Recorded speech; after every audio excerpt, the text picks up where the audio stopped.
엘림에서 이동하여 엘림과 시내산 사이에 있는 신광야에 이르렀는데 그때는 이집트 땅에서 그들이 떠난 뒤에 둘째 달 15일 되는 때더라. 그렇게 되겠죠.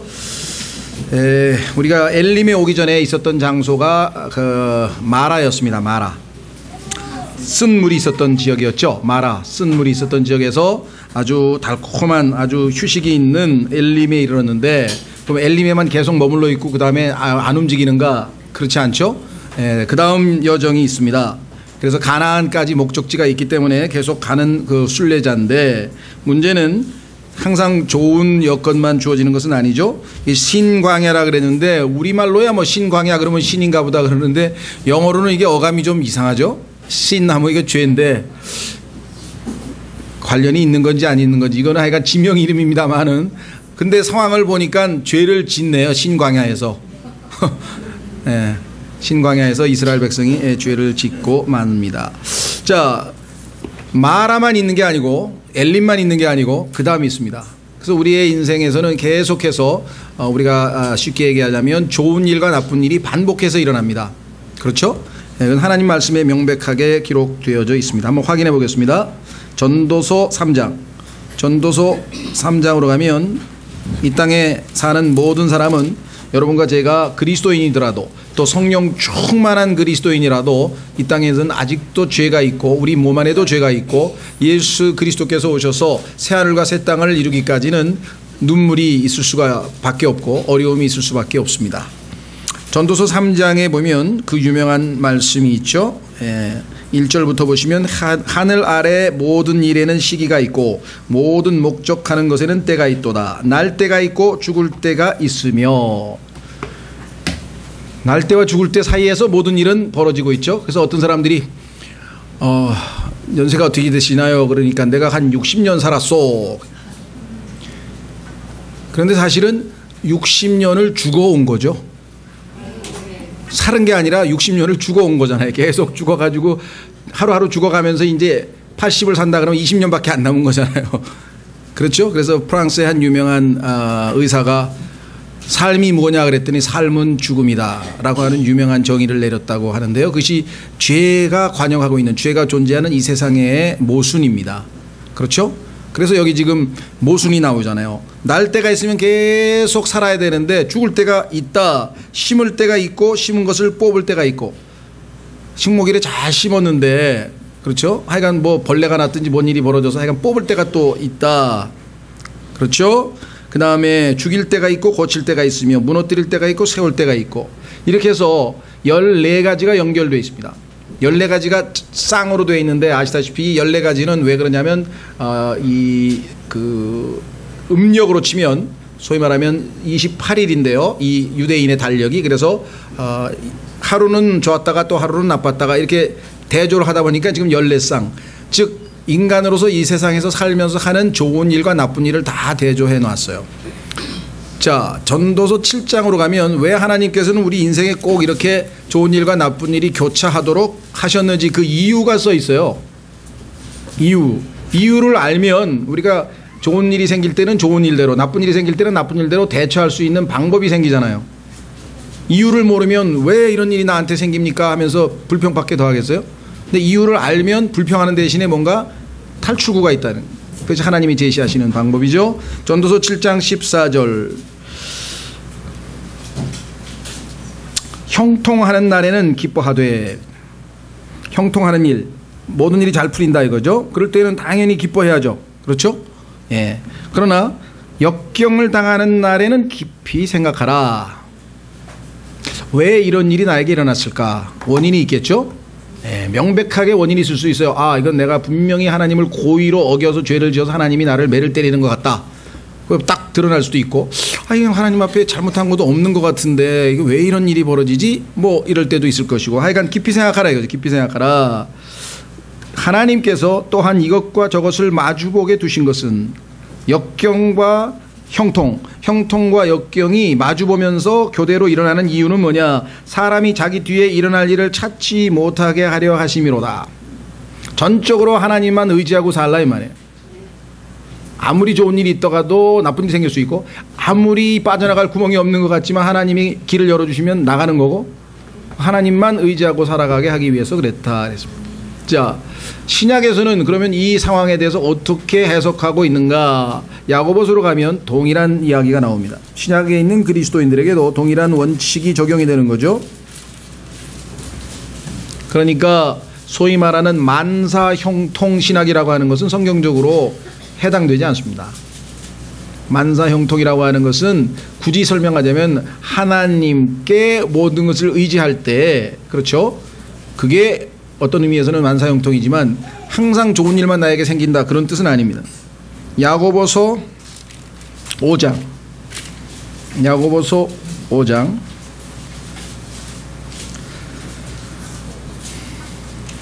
찾으셨습니까? 13절. 너희 가운데 고난을 당하는 자가 있느냐? 고난을 당한 자 있죠. 여기도 지금 많이 있잖아요. 그런 기도할 것이요. 이것은 아까 전도에서 보자면 역경의 순간에 깊이 생각하라는 것이죠. 즐거워하는 자가 있냐? 여기 나와 있죠. 즐거워하는 자가 있느냐? 그럴 때는, 형통하는 일이 있을 때에는 그는 시를 노래할지어다. 하나님께 찬송을 드리고 감사하는 순간이 있는가 하면 우리가 아주 뭐랄까요, 아주 마음에 있는 걸 다 쏟아내면서, 성경에 보면 그냥 물을 쏟듯이 다 쏟아내면서 하나님 앞에 간구해야 되고 기도해야 될 때가 있다 그랬습니다. 자, 그래서 오늘 출애굽기 15장에서 엘림에서 12우물과 70그루의 종려나무가 쫙 있는 오아시스에서 편안하게 쉬면서 삶을 즐기는 순간만 있는 것이 아니었고, 그 다음 여정을 위해서 또 출발을 했는데 이번에는 상당히 어려운 상황에 접했습니다. 자, 2절로 가겠습니다. 2절 찾으셨습니까? 이스라엘 자손의 전체 회중이 광야에서 모세와 아론에게 불평하며, 지난번에도 불평 한번 했었는데 또 불평했네요. 15장 24절에도 백성이 모세에게 불평하며 이르되 라는 표현이 나왔었는데, 그렇죠? 3절. 이스라엘 자손이 그들에게 이르되 우리가 차라리 이집트 땅에서 고기 솥 옆에 앉았던 때와 빵을 배불리 먹던 때 주의 손에 죽었더라면 좋았을 터인데, 아무리 생각해봐도 노예 생활하면서 고기 솥 옆에 앉아서 빵을 배불리 먹던 때는 거의 없었거든요. 우리가 노예 생활한 거 봤잖아요. 에? 그렇게 했는데도 불구하고 불평을 하자니까 그렇게 들러댄 거예요. 얼마나 역설적인가 보세요. 차라리 죽는 게 낫다 그랬어요. 그래서 죽는 게 낫다고 한 사람 입에서 왜 우리를 죽이려고 하느냐, 그런 불평이 나와요. 보세요. 너희가 이 광야로 우리를 데리고 나와 이 전체 집회 무리를 굶주려 죽게 하는도다 하니라. 죽고 싶다 그랬잖아. 그러면 죽으면 됐지 뭘 왜 죽이려고 하느냐. 이거 얼마나 자체적으로 모순인가 한번 생각해보세요. 그러죠? 예, 그러니까 정말 마음에 안 든다 이거지. 예. 셀프, 자아. 하여간 세상이 다 내 마음대로 돌아가야 되는데 내 마음에 안 맞는 거 있으면 다 마음에 안 들고 짜증이 나는, 이게 하여간 그리스도인으로서는 아주 가장 처리하기 힘든 게 바로 우리 자아입니다. 자아. 나라 그러는 거죠. 나. 그래서 이거는 정말 십자가 이외에는 다른 방법이 없는데요. 자, 그래서 성경에 보면 이들이 불평한 게 아주 자주 나와요. 근데 성경에 보니까 하나님께서 이 불평에 대해서 기뻐하지 아니하신다. 여러분들이 불평 나오는 순간에 그 불평을 기도로 돌리면 신앙생활에서 승리하는 겁니다. 그렇죠? 자, 한번 확인해 보겠습니다. 민수기 11장 1절로 가면, 민수기 11장 1절.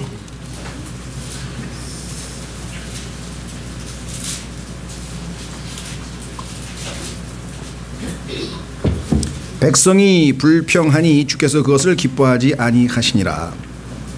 백성이 불평을 해서 하나님이 기뻐하지 않으셨다. 그런데 성경에 보니까 여러분과 제가 이 땅에서 먹고 마시고 살아있고 존재하는 목적 자체가 하나님을 기쁘시게 하기 위한 것이라고 성경에 써 있어요. 그럼 하나님께서 우리를 이 땅에 존재하게 한 그 목적에 전혀 안 맞는 삶을 사는 거예요. 불평하면. 왜? 하나님이 기뻐하지 아니하시니까. 그렇죠? 자, 확인해 보겠습니다.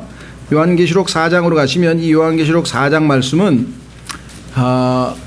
세뮤엘 깁이라고 하는 이 목사에 의하면 성경에서 가장 중요한 구절이다 이렇게 해서 이 구절을 가지고 책을 한 권 썼습니다. 아마 지금 저희가 금년 안에 나올지 안 나올지 잘 모르겠는데 약간 준비 중이에요.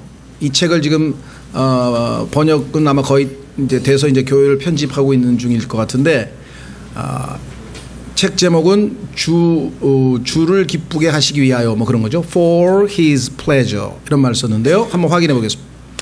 요한계시록 4장 11절에 이렇게 기록되어 있어요. 오 주여 주는 영광과 존귀와 권능을 받기에 합당하시오니 주께서 모든 것을 창조하셨고 자 맞습니다. 그 다음에 또 그것들은 모든 것이죠. 창조하신 모든 것들이 주를 기쁘게 하려고 존재하며 여러분들 새가 우리는 운다 그러고 서양 사람들은 노래한다 그러죠. 제임스 낙스 형제도 이상하다 그러더라고요. 왜 새가 노래하지 우냐고. 그래서 당신들은 아메리카에서 행복하게 살고 우리는 이 땅에서 슬프게 살지 않냐. 한이 많은 민족이니까 새만 보면 운다는 그런 생각이 들지. 그랬더니 문화적인 차이가 많다고. 많이 다르죠. 많이 다를 수밖에 없는데 어쨌거나 여기 보시면 그것들이 주를 기쁘게 하려고 존재한다. 새가 우는 것도 해가 뜨는 것도 해가 지는 것도 바람이 부는 것도 비가 오는 것도 천둥이 뭔지 몰라. 그러나 이 모든 것의 존재 목적은 하나님의 기쁨을 위하여 주를 기쁘게 하려고 존재하며 창조되었나이다 하더라. 창조된 목적도 주님을 기쁘시게 하기 위해서 존재하는 목적도 주님을 기쁘시게 하기 위해서 따라서 우리가 하나님을 기쁘시게 못하면 모든 것의 존재 목적이 사라져요. 그래서 여기서 for thy pleasure란 말을 썼는데요. 주를 기쁘게 하려고 그랬습니다. 그런데 죄로 말미암아 하나님을 기쁘시게 하는 게 이 세상에 아무것도 없어요. 다 뒤틀어졌어. 다 그래서 하나님 보시기에는 이 죄악된 세상은 심판 이외에 하나님의 거룩하심과 의로우심의 기준에 보면은 심판 이외에는 아무런 다른 대안이 없어요. 그러니까 예수 그리스도는 단지 여러분과 저를 지옥에 안 가기 위해서 그렇게 좁은 의미에서만 오신 게 아니라 이 온 우주 만물 존재 창조된 것 자체가 하나님을 다시 기쁘게 하기 위해서 완전히 회복되게 하기 위해서 오신 거예요. 그럼 무슨 말인지 아시겠어요? 그래서 나중에 보면은 막 하늘이여 땅이여 시편 150편 보세요. 막 주를 찬송하라 주를 찬송하라 뭐 나뭇잎도 주를 찬송하고 막 흐르는 물도 주님을 찬송하고 막 전부 다 이제 완전히 주를 찬송으로 가득 찬 우주로 만들어 버리시는 거예요. 그렇죠? 예. 그래서 온 우주가 다 타락해서 아무도 하나님을 기쁘시게 할 수 없었는데 딱 예외가 있었어요. 누구셨죠? 예수 그리스도. 예수 그리스도 한 분만 하나님을 유일하게 기쁘게 하셨어. 확인해 보겠습니다. 마태복음 3장. 마태복음 3장. 하나님의 마음이 시원하셨을 것 같아요. 그렇죠? 하늘에서 셋째 하늘에서 그 모든 영화를 다 버리고 이 세상에 내려가겠다고 결단을 내리신 예수님의 그걸 보고 또 하나님이 너무 기뻐하셨을 거고. 그렇죠? 이 땅에 내려오셔서 굳굳이 십자가의 길을 가기 위해서 순종하는 모습을 보시고도 또 기뻐하셨을 것이고 그 다음에 예수님의 입에서 나오는 말씀서부터 하여간 예수 그리스도의 우리도 그렇죠. 뭐 모르겠습니다만은 그런 얘기는 없겠지만 뭐 어머니가 이렇게 좀 자기 아들이 너무 예뻐서 뭐 장님이 되면 뭐 잘못은 하나도 안 보이고 다 하는 짓마다 다 이뻐 보인다 그러잖아요. 근데 하나님은 하여간 아무리 이 땅에 있는 그 예수 그리스도를 보실 때마다 아무리 자세히 들여다봐도 전부 다 하는 행동 하나하나 다 하나님만을 기쁘시게 하는 거예요. 얼마나 하나님께서 기쁘셨는지 17절 보세요. 마태복음 3장 17절. 보라 하늘로부터 한 음성이 있어로되 이 사람은 내 사랑하는 아들이라 내가 그를 매우 기뻐하노라. 이 세상에 하나님을 기쁘시게 하는 게 아무것도 없어. 왜? 다 타락해버렸대. 짐승도 타락하고 뭐 모든 게 다 비뚤어졌어. 그런데 딱 한 분이 하나님을 기쁘시게 하는 거예요. 예수 그리스도. 그렇죠? 자, 그런데 이분은 태어나서 순종하면서 한 번도 하나님을 기쁘시게 하지 않은 일은 단 한 번도 안 했어. 그게 우리가 지금 5번의 메시지에 걸쳐서 예수님이 이 땅에서 하나님을 기쁘시게 하는 완전한 죄 없는 삶을 사는 것에 대해서 공부한 거 아니에요. 자, 요한복음 8장에 가시면 왜 예수님께서 여러분과 제 안에 들어오셔야 됩니까? 하나님을 기쁘시게 할 수 있는 사람으로 우리를 만드시기 위해서. 예? 요한복음 8장 29절.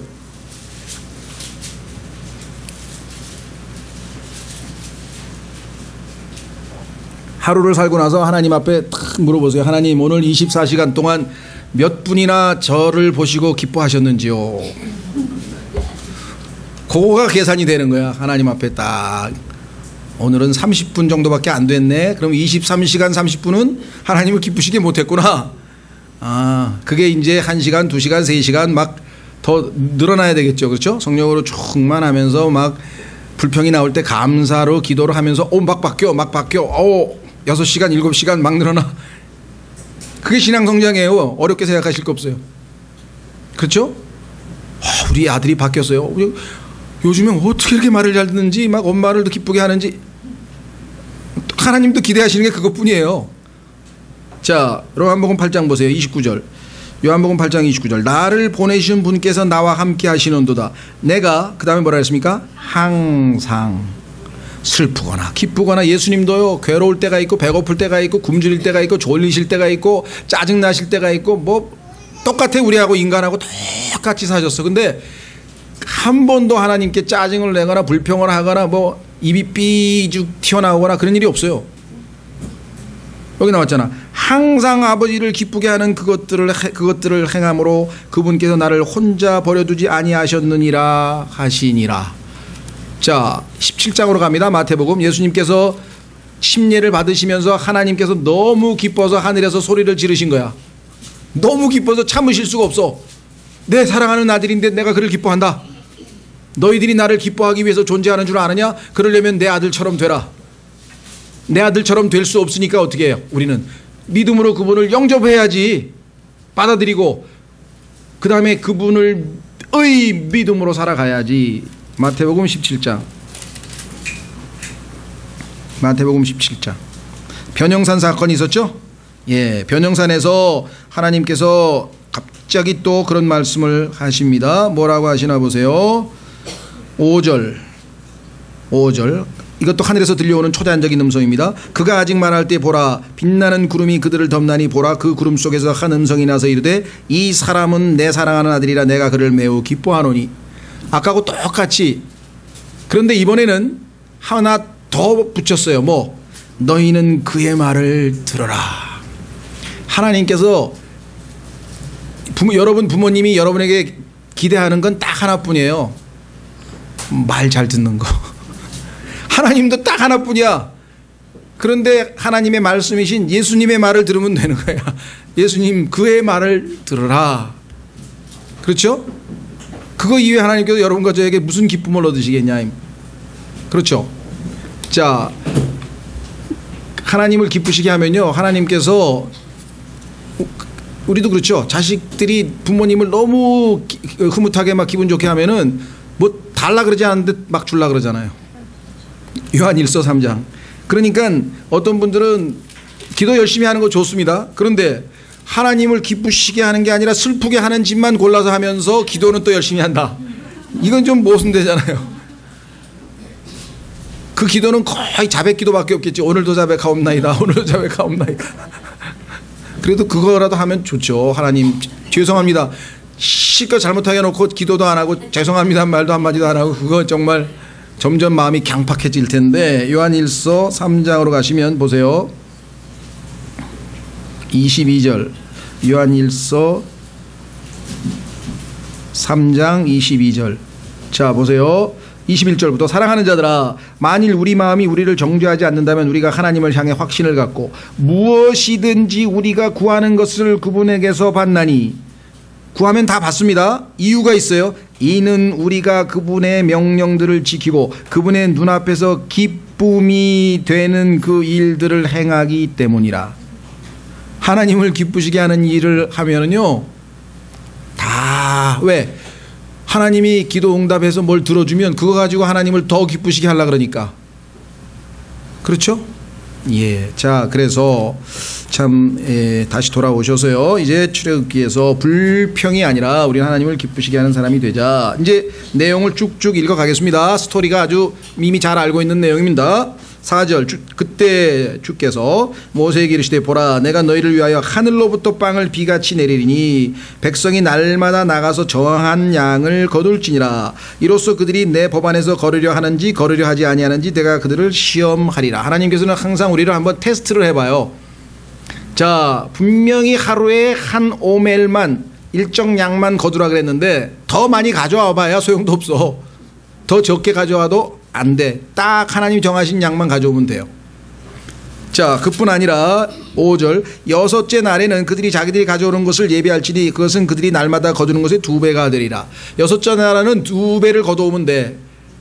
7일날 나갈 필요가 없잖아요. 일을 안 하면 되니까. 왜냐하면 안식일을 지금 제정하시는 거잖아요. 24절에 가면 자, 그래서 6절 모세와 아론이 이스라엘의 모든 자손에게 이르되 저녁 때에는 너희가 주께서 너희를 이집트 땅에서 데리고 나오셨음을 알 것이요 아침에는 너희가 주의 영광을 보리니 너희가 주께 불평하는 것을 그분께서 들으시느니라. 불평하는 걸 다 들으신다 그랬네. 우리가 누구이기에 너희가 우리에게 불평하느냐? 모세가 또 이르되 주께서 저녁에는 너희에게 고기를 주어 먹게 하시고 아침에는 빵으로 배불리시리니 너희가 주께 불평하는 그 불평을 주니 그분께서 들으시느니라. 우리가 누구냐? 너희가 불평하는 것은 우리에게 하는 것이 아니요 주께 하는 것이니라 하였더라. 여러분 생각에는 남편에게 불평하는 것 같죠? 아닙니다. 하나님 앞에 불평하는 게 모든 불평은 다 하나님께로 가는 거예요. 여러분 우리도 모르게 왜 이렇게 더운 거야? 누구한테 하는 거예요? 하나님 전능하신 분이 좀 날씨 좀 어떻게 온화하게 따뜻하게 못 해주십니까? 왜 이렇게 덥게 만드세요? 누구한테 불평하는 걸까요? 여러분 한번 생각해 보세요. 네? 자, 우리가 생각할 때는 6절 이상하죠? 아니 이미 주께서 이 땅에서 데리고 나오신 것을 다 경험한 사람들에게 이제 알 것이요라는 말을 한 것이 조금 의아스러운데요. 그만큼 이스라엘 백성들은 지금 이미 잊어버렸어요. 하나님께서 자기들을 얼마나 놀라운 권능으로 이끌어내셨는지 과거의 축복을 다 잊어버렸어요 지금. 그렇죠? 그리고 과거에 노예 생활하면서 그 어렵고 힘든 때 하나님이 돌아보시고 해방자이신 모세를 보내고 파라오를 벌하시고 막 이런 엄청난 체험들이 지금 싹 잊어버리고 지금 눈앞에 닥친 고통 그것만 지금 바라보고 있는 상황입니다. 그게 인간의 나약함이에요. 그렇죠? 과거에 저 형제 옛날에는 진짜 믿음 좋았는데 요즘 왜 그래? 그런 사람이 어디 한둘인가요? 그리고 뭐 그 형제만 그런가요? 자기는 안 그런가요? 똑같아요. 우리 다 한때는 막 하나님의 은혜로 그냥 굉장히 어렵고 힘든 것도 다 겪어낸 사람 같은데 오늘날은 별것도 아닌데 막 그거 가지고 막 못 견뎌하고 힘들어하고 이런 게 우리의 나약함이죠. 그렇죠? 항상 주님만 의지하고 살 수밖에 없는 우리입니다. 자, 그래서 여기에 보니까 불평에 대한 얘기가 나왔는데 여기 불평이 하나님께 대한 얘기다. 한번 우리가 찾아보겠습니다. 마태복음 10장 40절로 가시면 한번 관련 구절을 찾아보도록 하죠. 마태복음 10장 40절.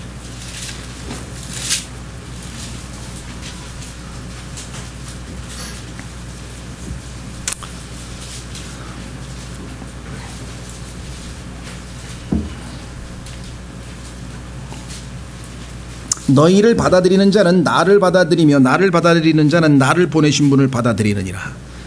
우리가 옆에 있는 형제에게 진정한 사랑을 베풀며 사실은 그게 주님의 몸된 교회의 한 지체니까 주님께 우리가 사랑을 베푼 거고 한 거고 그런데 그 주님은 하나님과 하나의 신분이시기 때문에 결국은 하나님 아버지께 여기 지금 나와 있잖아요. 연대기로 연대순으로 그렇죠? 그러니까 우리가 어떤 형제에게 주의 사랑을 베풀 때에는 그것이 하나님과 연관이 되어 있는 거예요. 마찬가지로 우리가 불평을 해도 당사자에게 불평한 것 같지만 그건 결국은 누구에게 하냐면 하나님께로 가는 거죠. 자, 그래서 시편 51편 4절로 가시면 분명히 다윗은 지금 누구에게 죄를 지었는 거 아니? 밧세바의 남편에게 죄를 지었습니다. 근데 기도할 때는 주께만 범죄했다 그래요. 왜 그래요? 하나님께서 다른 아내를 그러니까 간음하는 것이 하나님의 의로우심과 거룩하심을 손상시키는 거기 때문에 하지 말라고 명했는데 그 하나님의 계명을 어겼으니까 궁극적으로는 하나님께 죄를 지은 거죠. 시편 51편 4절. 시편 51편 4절. 밧세바에게 그와의 그 간음 사건 이후에 이렇게 얘기를 합니다. 오직 주께만 죄를 짓고 주의 눈앞에서 이 악을 행하여 싸우니. 그렇죠? 자, 그 다음에 한 구절 더 찾습니다. 사무엘상 15장으로 가면 이스라엘 백성들이 왕을 달라고 사무엘에게 요구하죠. 근데 성경에 보니까 하나님이 뭐라고 말씀하시냐면 너를 버린 게 아니라 이스라엘 백성들이 나를 버린 거다, 이렇게 얘기를 하시는 거예요. 자, 사무엘상 15장 26절. 사무엘상 15장 26절. 죄송합니다. 8장 7절로 가보시죠. 26절보다는 8장 7절이 더 정확하게. 사무엘상 8장 7절. 사무엘상 8장 7절에 보시면 주께서 사무엘에게 이르시되 백성이 내게 말하는 모든 것에서 그들의 음성에 귀를 기울이라. 그들이 너를 버리지 아니하고 나를 버려서 내가 자기들을 통치하지 못하게 하려 하였느니라. 우리가 하는 행동은 결국은 누구에게로 갑니까? 우리 행동이 주님에게까지 미치는 거예요. 그렇죠? 네. 그래서 이 이외에도 성경 곳곳에 보면은 이 불평이 왜 불평을 모세하고 아론에게 했는데 모세와 아론은 너희가 우리에게 불평하는 게 아니라 죽게 하는 것이니라 왜 이렇게 해석을 했는지 그 원인 우리가 설명을 성경 곳곳에서 찾아볼 수 있죠. 다시 돌아옵니다. 출애굽기 16장 9절.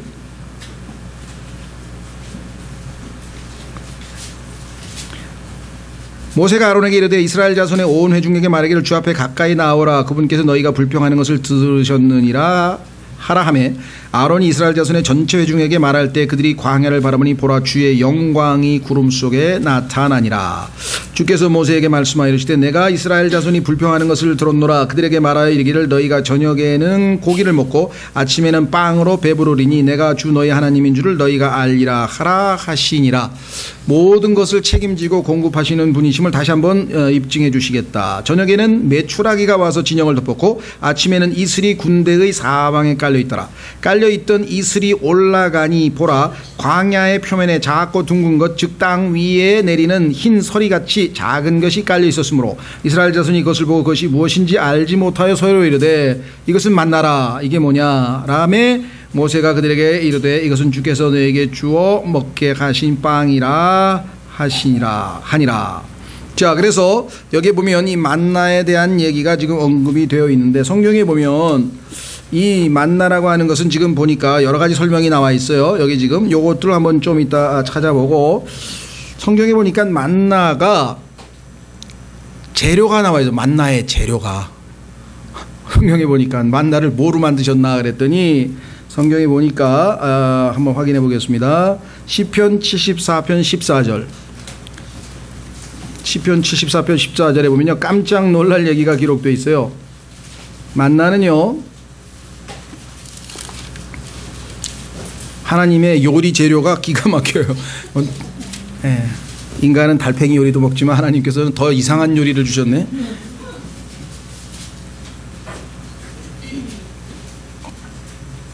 찾으셨어요? 시편 74편 14절에 리워야단의 머리들을 산산조각 내시고 그를 광야에 거주하는 백성에게 먹을 것으로 주시며.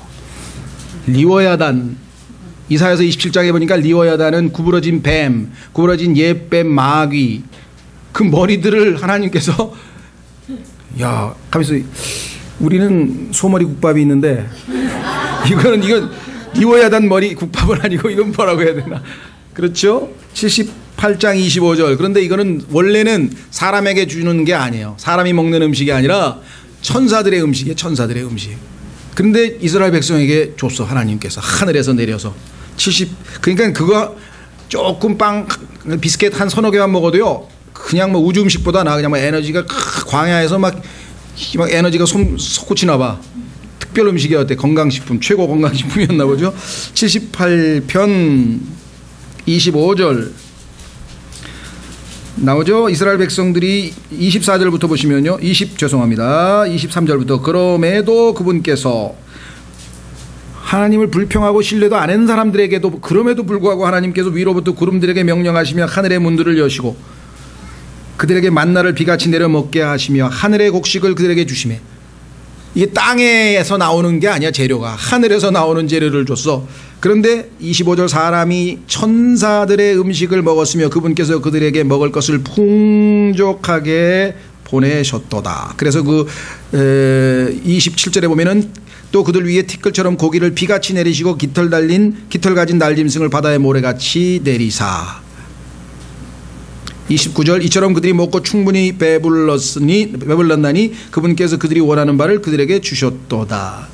그러나 그들이 자기 욕심에서 떠나지 아니하므로 그들의 먹을 것이 아직 그들의 입에 있을 때 하나님의 진노가 그들에게 기도 응답은 받고 좋아할 줄 알았는데 하나님께서 그들의 마음의 욕심이 그대로 있는 것을 아시고 또 이와 같이 징계의 손길을 보내셨네요. 그렇죠? 자, 그래서 이 만나에 관해서는 이것 이외에도 이제 계시록과도 연결이 되면 굉장히 이제 종말론적으로 복잡한데 어쨌거나 나중에 광야로 피신해서 3년 반 동안 페트라 지역에서 하나님으로부터 보호받게 되는 이스라엘은 동일하게 또 하나님께서 천사들의 음식인 만나를 하늘에서부터 내려주셔서 그걸로 3년 반을 또 먹이게 하실 것을 성경에서 곳곳에서 또 예언을 해 놓으셨어요. 하나님 참 신비한 방법으로 자신의 백성들을 먹이시죠. 자, 그러면 이왕 얘기가 나왔으니까 이 만나에 대해서 한번 좀 몇 가지 정리를 하고 넘어가 보겠습니다. 자, 만나는 예수님이 누구신가를 우리에게 이제 설명해 주는데 첫째는 만나는 우선 14절 보세요. 광야의 표면에 작다 그랬어요. 특성이 작다 그랬죠. 큰 게 아닙니다. 예수님 이 땅에 큰 명성을 지니고 위대하신 분으로 오셨습니까? 아니죠. 말구유의 작은 모습으로 겸손한 모습으로 나타나신 예수 그리스도와 잘 부합되죠. 만나의 모습이. 두 번째 14절에 보면 둥글다 그랬어요. 둥글다고 하는 것은 성경에서 보면은 영원성을 상징합니다. 창세기 1장 2장을 잘 읽어보고 계시록 21장 22장을 잘 읽어보면 딱 매치가 돼서 성경이 다시 한 바퀴 원점으로 돌아가는 거예요. 안 끝나요. 돌아요. 똑같은 내용이 나와요. 무슨 소리냐? 원이라고 하는 것은 영원을 상징하는 거예요. 그래서 여러분도 아시다시피 그 뭐라나 원 주위를 계산할 때 3.14 뭐 파이라 그러나 아무리 슈퍼컴퓨터를 동원해도 안 끝나죠. 예, 영원을 상징하는 게 예수 그리스도의 영원성과 연관이 되어 있고요. 그 다음에 특징이 뭐냐? 여기 나와 있는 것 희다 그랬죠. 정결함, 거룩함을 상징하는 희다 그랬습니다. 순결함을 나타내죠.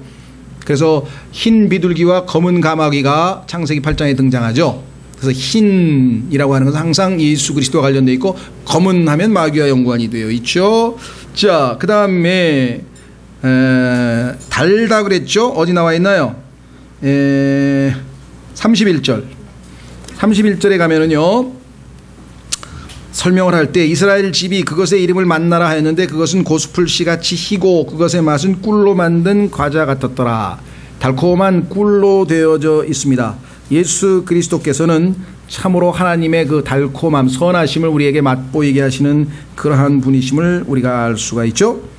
자, 그 다음에 이 만나는 이스라엘 백성들에게 영양 공급을 해서 그들이 힘있게 생활할 수 있도록 우리도 하나님의 말씀으로부터 공급을 받아서 예수 그리스도로부터 우리가 힘을 얻죠. 그래서 예수님을 우리를 강하게 하시는 자라. 한번 확인해 보겠습니다. 우리를 만족시키시고 우리를 강하게 해주시는 분이시라 그랬는데요. 빌립보서 4장으로 가보시죠. 빌립보서 이스라엘 백성들이 힘이 없고 체력적으로 축 처졌을 때 만나를 통해서 힘을 공급받았듯이 예수 그리스도께서도 우리에게 영적인 힘을 제공해 주시죠. 빌립보서 4장 13절 말씀. 빌립보서 4장 13절 나를 강하게 하시는 그리스도를 통해 내가 모든 것을 할 수 있느니라. 자, 그뿐만 아니라 만나는 예수 그리스도께서 어떻게 이 땅에 오셨는지를 또 만나를 통해서 우리가 확인해 볼 수가 있어요. 첫 번째 만나는 성경에 보니까 하늘의 음식이라고 아까 우리가 살펴봤었죠. 하늘로부터 하나님께서 주셨다고 분명히 얘기했습니다. 예수님께서 요한복음 6장 아까 우리가 오전에도 읽었는데요. 거기서 하늘로부터 하나님께서 주신 생명의 빵이라. 자, 그 다음에 두 번째 주님께서 주신 이 만나는 저녁 때라고 성경에 나와 있어요. 저녁 때 주셨다라고 성경에 나와 있죠.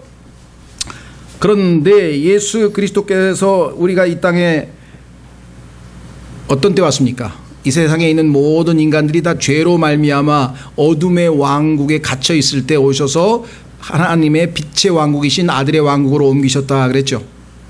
예. 예수 그리스도의 한 측면을 우리에게 잘 보여주고 있습니다. 자, 그뿐만 아니라 이슬이 내려서 그 동글동글한 이 만나를 잘 보호하고 있었죠. 그러다가 햇빛이 쫙 해서 그러면은 이게 그 이슬은 올라가고 그 하얀 게 남아 있었잖아요. 그렇죠? 이슬로부터 보호를 받게 된 거예요. 예수 그리스도께서 이 땅에 오셨을 때는 하나님께서 성령을 한량없이 주셔서 항상 성령으로 말미암아 예수 그리스도께서 하나님의 보호 가운데 있었다.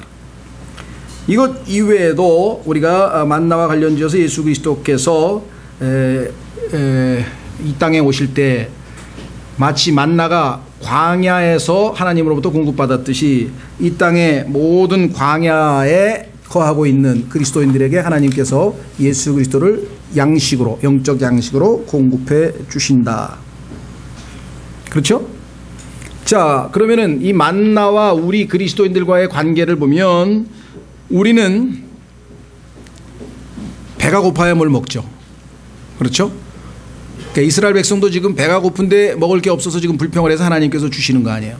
우리의 영적인 갈망, 뭔가 하나님으로부터 얻고자 하는 그런 필요성을 느낄 때 우리가 예수 그리스도를 배우고 알아갈 수 있어요.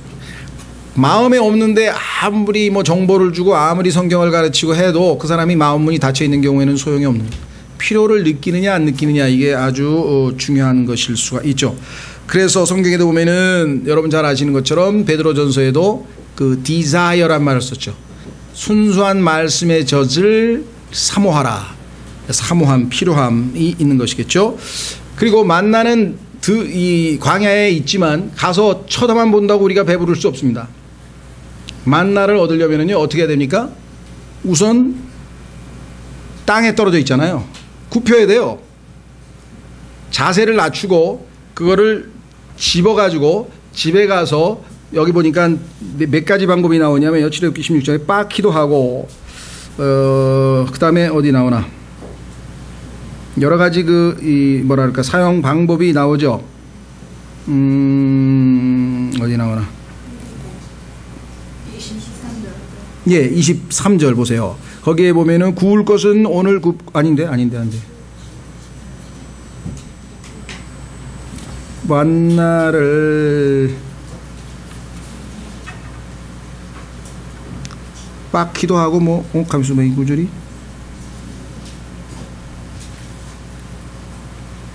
아 16장에 나와 있는 게 아닌가 보죠.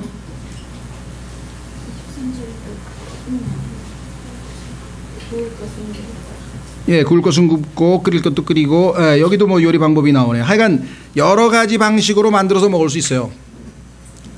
방법은. 예.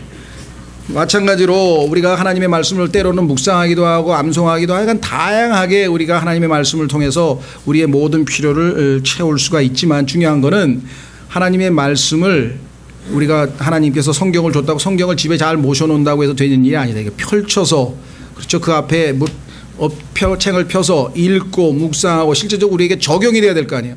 요리를 해서 먹어야 될 거 아니에요. 만나를. 그래야 실제적으로 우리를 만족시키고 우리가 힘을 얻을 수가 있다라고 얘기를 했고요.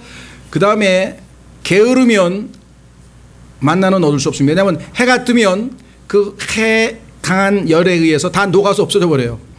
그러니까 늦게 아침에 나가는 사람은 죽지를 못해. 그렇죠? 하나님의 말씀의 경우도 우리가 부지런히 정말 이 열심을 내지 아니하면 하나님의 말씀을 우리가 우리 것으로 실제적으로 적용해서 활용할 수가 없습니다. 그래서 실제적으로 이 만나의 특성들을 우리가 하나하나씩 생각해 보면은 예수 그리스도를 예표하고 있는 생명의 양식인 것이 분명하다라고 하는 것을 알 수가 있겠죠. 자, 밑으로 다시 내려가셔서 우리가 16절입니다. 주께서 명령하신 것이 이러하니라. 곧 각 사람이 자기가 먹을 만큼 그것을 거둘지니, 즉 너희 사람 수대로 각 사람이 1오멜씩 취하되 너희 각 사람이 자기 장막에 있는 자들을 위하여 취할지니라 하셨느니라. 어떤 분은 이제 이렇게 해석도 합니다. 여기 각 사람이라고 했는데 이게 사람이 이제 every man이기 때문에 여자가 돈 버는 게 아니고 남자가 나가서 일해야 된다. 그건 맞는 말인 것 같아요. 그리고 장막에 있는 사람들 가족 전체에 대한 부양 책임이 있다. 그래서 데살로니가 전서에도 보면은 일하지 않는 자는 먹지도 말라고 했다. 그래서 우리의 어떤 실질적인 노동과 이 만나를 거두어서 가족들을 부양하는 것과 연결시켜서 설명하시는 분도 있습니다. 단지 영적인 양식을 먹는 것뿐만 아니라 실제적으로 우리가 일을 해야 우리의 양식을 일해서 땀 흘려서 양식을 먹으라고 했잖아요. 그렇죠? 예. 그것과도 직접적인 연관을 지어서 우리가 설명해 볼 수가 있습니다. 자, 계속해서 이 17절 이스라엘 자손이 그와 같이 하여 거두되 많이 거두는 자도 있었고 적게 거두는 자도 있었으나 오멜로 그것을 되어보니 많이 거둔 자도 남지 아니하고, 신기하죠? 적게 거둔 자도 모자라지 아니하여 그들이 각각 자기 먹을 만큼 거두었더라. 모세가 그들에게 이르되 아무도 아침까지 그것을 남겨두지 말라 하였으나, 과거에 제가 성경 공부를 많이 해둬서 저장해 두었거든요. 예. 꺼내서 서서히 이제 안 돼요. 그건. 그날치로 끝나는 거예요. 예. 왜? 다 썩어버려. 보세요. 20절 그럼에도 불구하고 그들이 모세의 말에 귀를 기울이지 아니하고 그들 중에 몇 사람이 그것을 아침까지 남겨뒀더니 거기서 벌레가 생기고 냄새가 나므로 모세가 그들에게 노하니라. 하나님께서는 하루씩 하나님을 전적으로 의지하고 하나님의 말씀에 의지해서 살면 되는 거예요. 그렇죠? 예. 21절 그들이 아침마다 그것을 거두되 각 사람이 자기의 먹을 만큼 거두었고 해가 뜨겁게 되면 그것이 녹았더라. 늦잠 자는 사람은 못 거둬요. 굶어야 돼. 예. 영적으로도 우리가 게으르면, 그렇죠? 예. 부지런해야지 하나님의 말씀을 우리가 취할 수 있다. 22절 여섯째 날에는 그들이 2배의 빵 곧 한 사람을 위하여 2오멜씩 거두니라. 회중의 모든 지혜자가 와서 모세에게 고하매 그가 그들에게 이르되 주께서 말씀하신 것이 이러하니라. 곧 내일은 안식하는 날로서 주께 거룩한 안식일이니라. 너희가 구울 것은 오늘 굽고 끓일 것도 끓이고 남은 것은 너희를 위하여 아침까지 간수하라 하셨느니라. 자, 하나님이 명하셨기 때문에 6일째 이틀분을 모아놓으면 7일째는 일해서는 안 된다 그랬으니까 당연히 하나님께서 안 썩게 하시겠죠. 그 설명이 나오잖아요. 24절에 그들이 모세가 명령한 대로 아침까지 이것을 모아두었으나 거기서 냄새도 나지 아니하고 그 안에 벌레도 생기지 아니하였으므로 모세가 이르되 오늘은 그것을 먹으라. 오늘은 주께 안식일인즉 오늘은 너희가 그것을 들에서 찾지 못하리라. 엿새 동안은 너희가 그것을 거두되 일곱째 날은 안식일인즉 그 날에는 아무것도 없으리라 하니라. 예, 하여간 중간에 가다가 기회가 되면 안식일에 대해서도 한번 정리해 볼 필요가 있을 것 같은데요. 뭐 우리가 언제가 될지는 한번 기회를 보십시다. 우리가 대충 이 기본적인 것은 한번 배웠지만 안식일에 대한 제정을 하시는 것에 대해서 한번 성경 전체적으로 한번 공부할 기회가 있었으면 좋겠는데요. 자, 오늘은 계속해서 밑으로 내려갑니다. 27절 일곱째 날에 백성 중 몇 사람이 거두러 나갔다가 찾지 못하니라. 꼭 하지 말라면 하는 사람 있죠. 하지 말라면 해가 꼭 한번 해보려고 하는 사람들이 있어요. 쓸데없는 짓을 한 것이죠. 주께서 모세에게 이르시되 너희가 어느 때까지 내 명령들과 내 법들을 지키기를 거부하느냐. 이런 것을 하나님을 시험하는 거라 그랬죠. 야, 하나님이 하지 말라 그랬는데 정말 한번 해보면 어떻게 될까 한번 보자. 이렇게 해서 시험을 하는 사람이 있어요. 그렇죠? 예. 자, 28절 주께서 모세에게 이르시되 너희가 어느 때까지 내 명령들과 내 법들 지키기를 거부하느냐. 29절 보라 내가 너희에게 안식일을 주었으므로 여섯째 날에는 이틀분의 빵을 너희에게 주노니 일곱째 날에는 너희 각 사람이 자기 처소에 머물며 아무도 자기 처소에서 나오지 말지니라 하시니라. 그러므로 백성이 일곱째 날에 안식하니라. 하루 정도면 우리가 그래도 뭐 하나님께서 하루 정도는 뭐 안석게 하실 수도 있겠다 싶은데, 또는 뭐 이틀분 뭐 주셔도 가능하다 생각할지 모르겠는데, 성경에 보면 이 세벳, 안식일은, 안식이라고 하는 말은 일만 있는 게 아니라 하루 날짜만 있는 게 안식년이라는 게 있잖아요. 안식년 1년 단위로 6년을 농사 지을 때 1년은 쉬게 하라 그랬단 말이에요. 땅을. 안식년. 근데 하나님의 약속은 뭐냐면 여기 이제 이스라엘 백성들이 믿음이 이제 왔다 갔다 하는 거죠. 6년째는 2년치 소출이 나와. 추수를 했는데 농사가 2년치가 한꺼번에 된다는 거예요. 2년치입니까? 3년치입니까? 3년치지 3년치. 왜 3년치일까요? 예. 그러면 7년째는 농사를 안 지었잖아요. 그러면 8년째 농사를 지으면은 농사가 끝나서 연말에 가서 추수를 할 거 아니에요. 그러면 6, 7, 8, 3년을 먹어야 될 거 아니야. 그러니까 믿음이 생기겠냐고. 이게 불안해진다. 불안해진다. 안 믿는 하나님을. 그렇죠? 예. 그래서 결국은 그 약속을 어느 정도 아마 몇 년을 지켰는지 모르겠는데 중간에 가다가 어떤 일이 발생했냐면 이 왕을 달라는 이 사건이 생겼죠. 다른 나라는 보니까 왕이 탁 앞에 서서 선두에 서서 군인들을 쫙 읽고 나오는데 이스라엘은 하나님이 왕이시니까 안 보이시잖아. 그러니까 나갈 때 보이는 리더가 없다 보니까 이제 불안한 거예요. 그래서 우리도 다른 나라 백성들과 똑같이 왕을 달라 이렇게 해가지고 하나님이 이제 아까 말한 것처럼 너를 버리지 않고 나를 버렸다고 이제 진노하셨는데, 그렇죠? 예.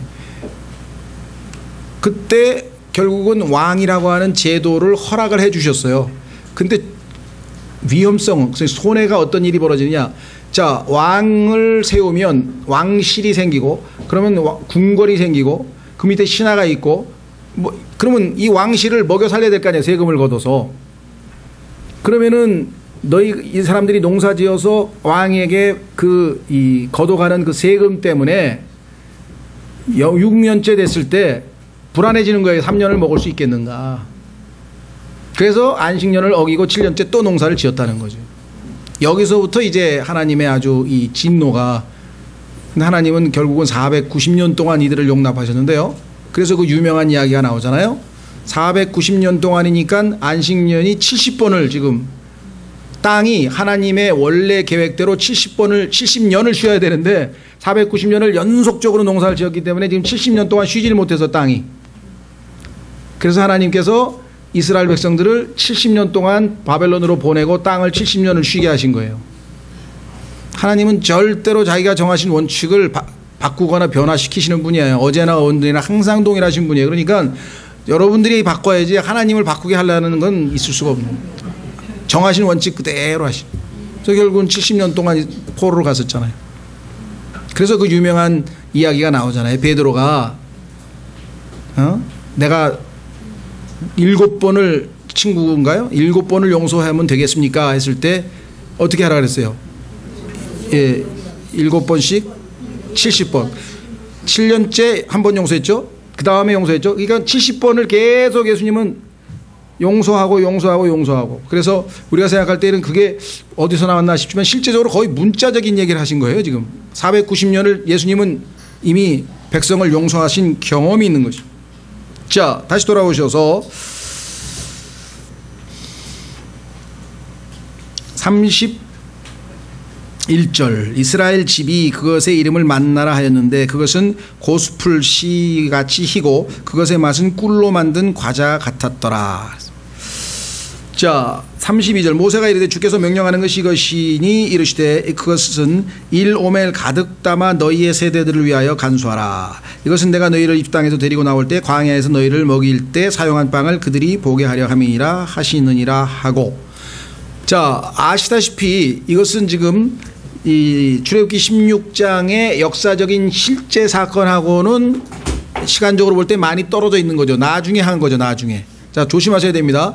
성경 기록이 사건 연대기 순으로 기록이 되어 나가다가 어떨 때는 뒤에 있는 일까지 한꺼번에 정리해서 집어넣는 수가 있어요. 왜냐하면은 이 출애굽 지금 모세가 이것을 기록할 때에는 이 사건이 다 끝난 다음에 정리해서 기록해서 일종의 편집 같은 거예요. 요 타이밍에 그 관련 대목을 집어넣긴 집어넣는데 왜 하나님께서 나중에 이 만나를 증거물로 언약궤 안에다 넣으라고 했었거든요. 예. 근데 지금 넣은 건 아니에요. 지금 이 시점에서 나중에 넣었는데 나중에 넣은 사건을 관련되기 때문에 여기다 지금 기록을 해 놓은 거예요.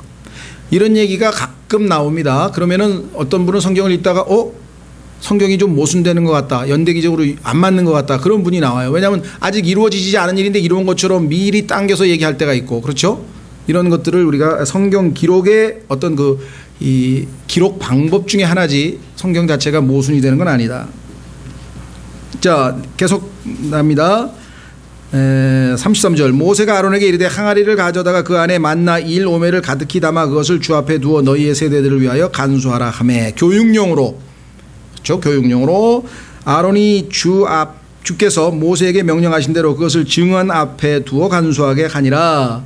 여기서 증언이라고 얘기한 것은요 그 언약궤를 얘기하는데 테스티몬이란 말이 대문자로 써 있어서 우리도 그냥 이 굵은 글씨로 해서 일종의 명사화했죠. 자, 35절 이스라엘 자손이 사람이 거주하는 땅에 이를 때까지 40년 동안 만나를 먹되 아직 40년 안 됐어요. 지금 시작한 이제 막 만나 먹기 시작한 첫 언급이 나왔는데 그 기간이 40년이었다는 것을 여기다 정리해서 지금 기록해놨습니다. 곧 가나안 땅의 경계에 이를 때까지 그들이 만나를 먹었더라. 이제 1오멜은 10분의 1 에반이라 그랬습니다.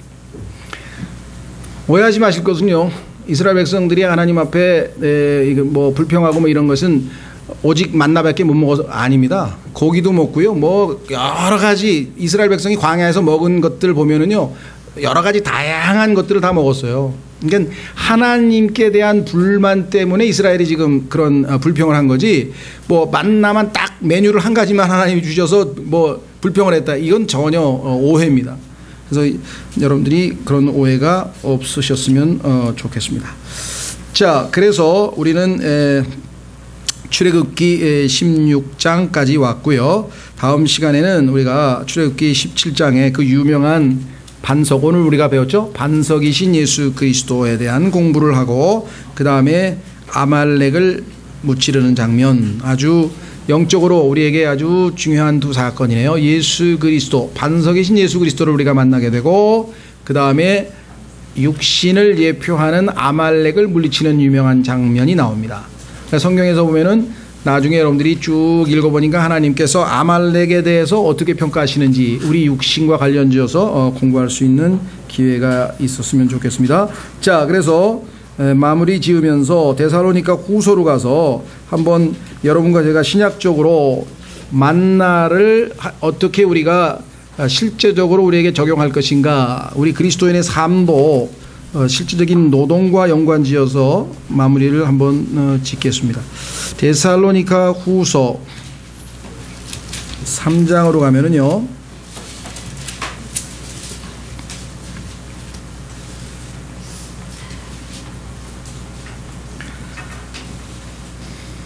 데살로니가 후서 3장 10절 우리가 너희와 함께 있었을 때에도 너희에게 이같이 명령하여 누구든지 일하려 하지 아니하거든 먹지도 말라고 하였노라.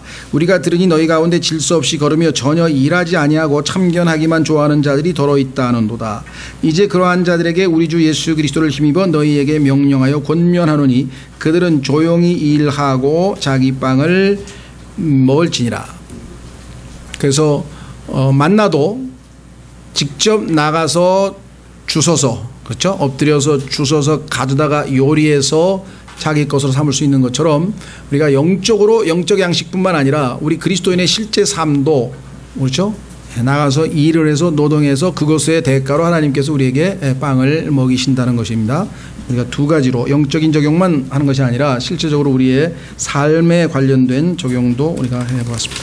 오늘 시간에 출애굽기 16장을 마치고 이제 그 다음 여정으로 가겠습니다. 다 같이 일어나셔서 찬송은